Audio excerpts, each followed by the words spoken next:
Hey guys, welcome back to another week of What's for Dinner. On Monday, I made some pumpkin chocolate chip pancakes. So I have two separate bowls here, one with my dry ingredients and one with my wet ingredients. So in this first bowl, I have some flour, baking soda, baking powder, salt, ground cinnamon, pumpkin pie spice, and some mini chocolate chips. And then in this bowl, I have some pumpkin puree, milk, vegetable oil, an egg, and some brown sugar. So now I'm just going to combine the wet ingredients into the dry ingredients, mix that together, and then I'm just going to cook those on a hot buttered griddle.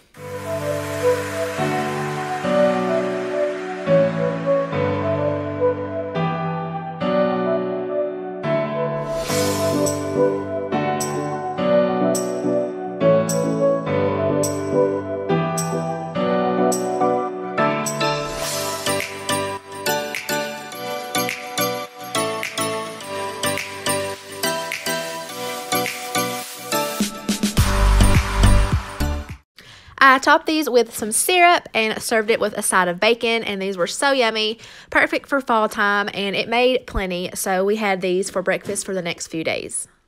On Tuesday, I made this creamy tomato tortellini soup, which I will be showing you how I put it together here in a little bit. It was so delicious, but next time I'm going to leave out the minced garlic because when I think tomato soup, I think of a smooth soup, and I didn't care for biting into little pieces of garlic. I served this with a ham and cheese sub, and I actually got the bread from Subway. If you didn't know, you can go to your local Subway and just buy their bread for super cheap.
On Wednesday, I made a taco bake, so all I did was brown up 1 pound of ground beef, and then I drained off all of the grease and then just added that back to my skillet along with a packet of Taco Bell taco seasoning and then the amount of water that my package called for.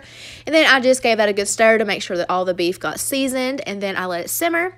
And then I added in about a half a cup of this queso cheese, and then I just combined that, let it heat through a little bit, and that is the meat mixture. So then I took a pie plate and I sprayed it with some Pam. Ideally, you would want to use a springform pan so that your size doesn't fold up, but I don't have one of those. But anyways, I just layered down a burrito-sized tortilla and then about a third of the meat mixture, and then I topped it with cheese, and then I just kept repeating that until my meat mixture was gone.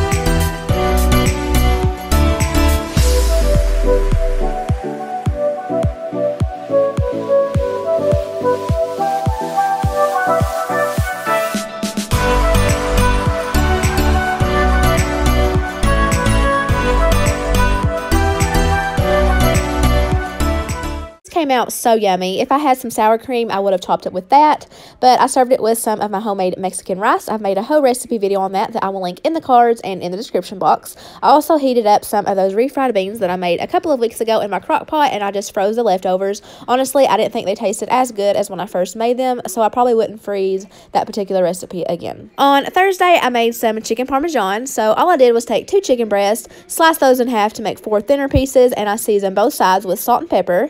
And then then I dredged that into some flour, egg, and then a panko breadcrumb Parmesan cheese mixture. And then I just cooked that in some olive oil in a skillet until both sides were golden brown and the chicken was completely cooked through. And then I removed those to a foil-lined cookie sheet, topped with some mozzarella cheese, and popped it under my broiler for a few minutes. And I served that with some spaghetti, topped with some Parmesan cheese. And then I also made a side salad with lettuce, tomato, ranch, and I also made some garlic bread.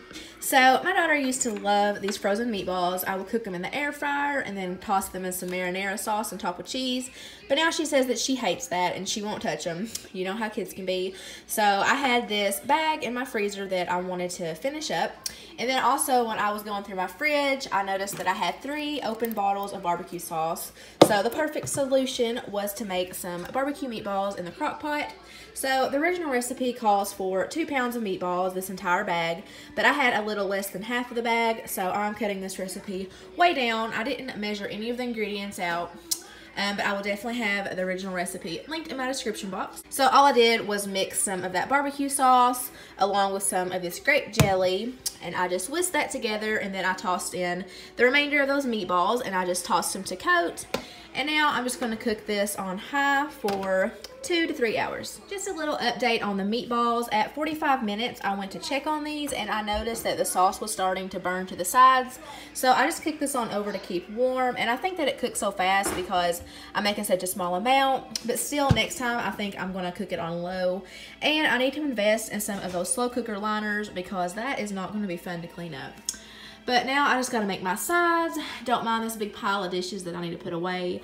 But I'm just making some green beans. I do 2 cans because my son alone can eat a whole can by himself. And then I'm also going to do some shells and cheese. We like the Save-A-Lot brand.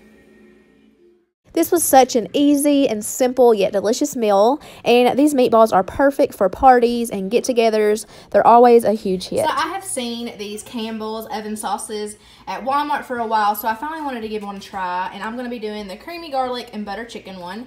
So I just took 4 chicken breasts and layered it in the bottom of a 13x9 casserole dish, and then I just topped it with some chopped red potatoes, and then a bag of this frozen broccoli, a 12-ounce bag. And now I'm just going to pour this over top of it and bake it, where is it at, for 40 minutes. I did have to add on 10 minutes of cooking time because after 40 minutes my potatoes weren't quite as tender as we like it.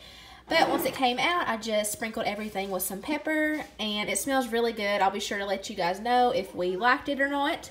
But that is our dinner for Saturday. So I just did a little taste test, and I would give it a 1 thumbs up out of 2 because the chicken was a little bit bland, but the veggies were excellent. It tastes like a melted garlic butter has been poured on everything, and it's super good. I would definitely buy it again, but I probably would just use it to like pour over veggies. Probably wouldn't do it over chicken again. It is Sunday, which is our one day of the week that we like to eat out. So we chose a place in town called the Burger Barn, and we just took our food home. So I have some chicken planks, some buttered toast, fries and coleslaw, and a large ice water. But that wraps up this week. I hope you enjoyed the video and got some different ideas. If you are new here, don't forget to tap that subscribe button. Thank you all so much for watching, and I will see you all next week. Bye.